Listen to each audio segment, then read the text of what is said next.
So effectively this was the second part in our series of whisky and cheese pairing events, our first being based in London a few months ago. The nice thing about this event, it was actually hosted in our partner bar Shout, just outside of Edinburgh. And the key points to the event were, number one, showcasing the time and craft involved in creating a very high-end, fantastic single malt whisky.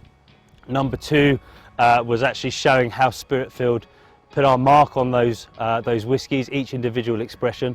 And also, number three, showcasing the fact that whisky and cheese go fantastically well. We involved the cheese lady, who is an award-winning cheese supplier in Scotland. It was important to us to keep the roots within Scotland, and we feel that Svetlana was fantastic at actually pairing the two together, and it was a winning formula for all of the expressions that we had. So the nice thing about the event is we had a real mix of guests. We had anyone from clients through Spiritfilled regarding our cask ownership part of the business, whisky aficionados and whisky influencers that were fantastic to have, but also people that hadn't actually really tried whisky and certainly hadn't tried whisky and cheese as a pairing. And what we really felt as the night went on is we were really, as I mentioned, showcasing what we do in terms of our whisky and the perfect matching with the cheeses that were chosen. And what we were finding was we were turning people that hadn't tried whisky before and people that hadn't tried whisky and cheese before into how well it works. So the feedback at the end of the evening was fantastic. We had some whisky novices that really found their feet in terms of what they were trying and how they were paired together. So we were very lucky to have a special up-and-coming artist in Edinburgh called Luke Levolpe. Now Luke is selling out concerts and big events all over the world now. And he really is up and coming, following Lewis Capaldi actually in his footsteps. So we were very lucky to have Luke involved in the whisky and cheese evening. Thankfully, he loves whisky and cheese as well, and at the same time played a set for us at the end of the night, which finished it off beautifully, and it perfectly matched the whisky and the cheese, to be honest. So the feedback from the end of the event was fantastic. You know, everyone had a phenomenal time. The whisky and cheese pairing was absolutely perfect. Svetlana got it bang on. The bar looked absolutely phenomenal, and it really suited the type of event that we were doing. Plenty more events to come in the future, and it's really good to have a base and a partnership in Edinburgh, especially based on what we do as a business. So all in all, it was great, and we really look forward to the next few. So I work at the Clydeside Distillery in Glasgow. I'm a tour guide there. I'm also very much on Instagram as the Malt Maiden, as a wee bit of a whisky influencer. Tonight was absolutely phenomenal. We had absolutely amazing hosts who took us through some incredible whiskies from around Scotland, paired with some incredible cheese from Scotland and also I think Switzerland and Italy.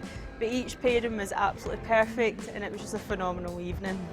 We're talking absolutely fantastic single cask strength whiskies from guys that really kind of know what they're doing, and to pair it with honestly some of the best cheeses I've had in a long time. There was a lot of synergy, and it shows up on a night like this where you're able to take, again, fantastically made, fantastically curated whiskeys made by some of the best distilleries here in Scotland, and then take cheeses from all over, you know, Europe. We had, I mean, that pairing with the Swiss cheese with the 15-year-old Glenrothes was absolutely fantastic. But it is that passion really shows in a night like this, where you can take both sides of the coin and have them kind of meld together. For me, see, my background originally was as a retail business lecturer. I'm now a management lecturer, but it was retail business. I take from this, it's seeing companies trying to actually make people involved in what they're doing rather than just sitting back, wondering why there's not customers. And we've seen here it's actually entertainment and it's interesting and people can get engaged and sort of co-create what's going on. At our university we have a postgraduate degree in gastronomy, and I can't speak for the gastronomers, but one of the things that they will talk about is that people get together over food or over drink and they talk and they can create business, or they can create events, or they can build contacts. And already tonight, sitting there, I've met a young couple, one of them who is involved in trying to build up a tourism business in Scotland. And I said, this could be really good, because I've got some postgraduate students who need some consultancy work to do, and they could come and do it for you for free. And it's a win-win. Absolutely fantastic networking. I love Mythical Beasts.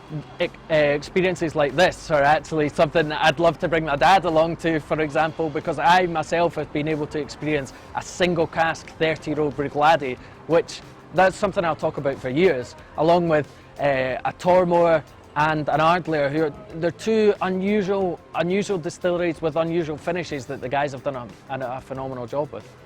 My favourite was the Glenrothes and the Glenrothes 15 with the blue cheese. So you've got two really powerful flavours, which blue cheese is probably not my favourite cheese that I tried, but the pairing together, two really powerful, a powerful whiskey with a powerful cheese, it worked brilliant.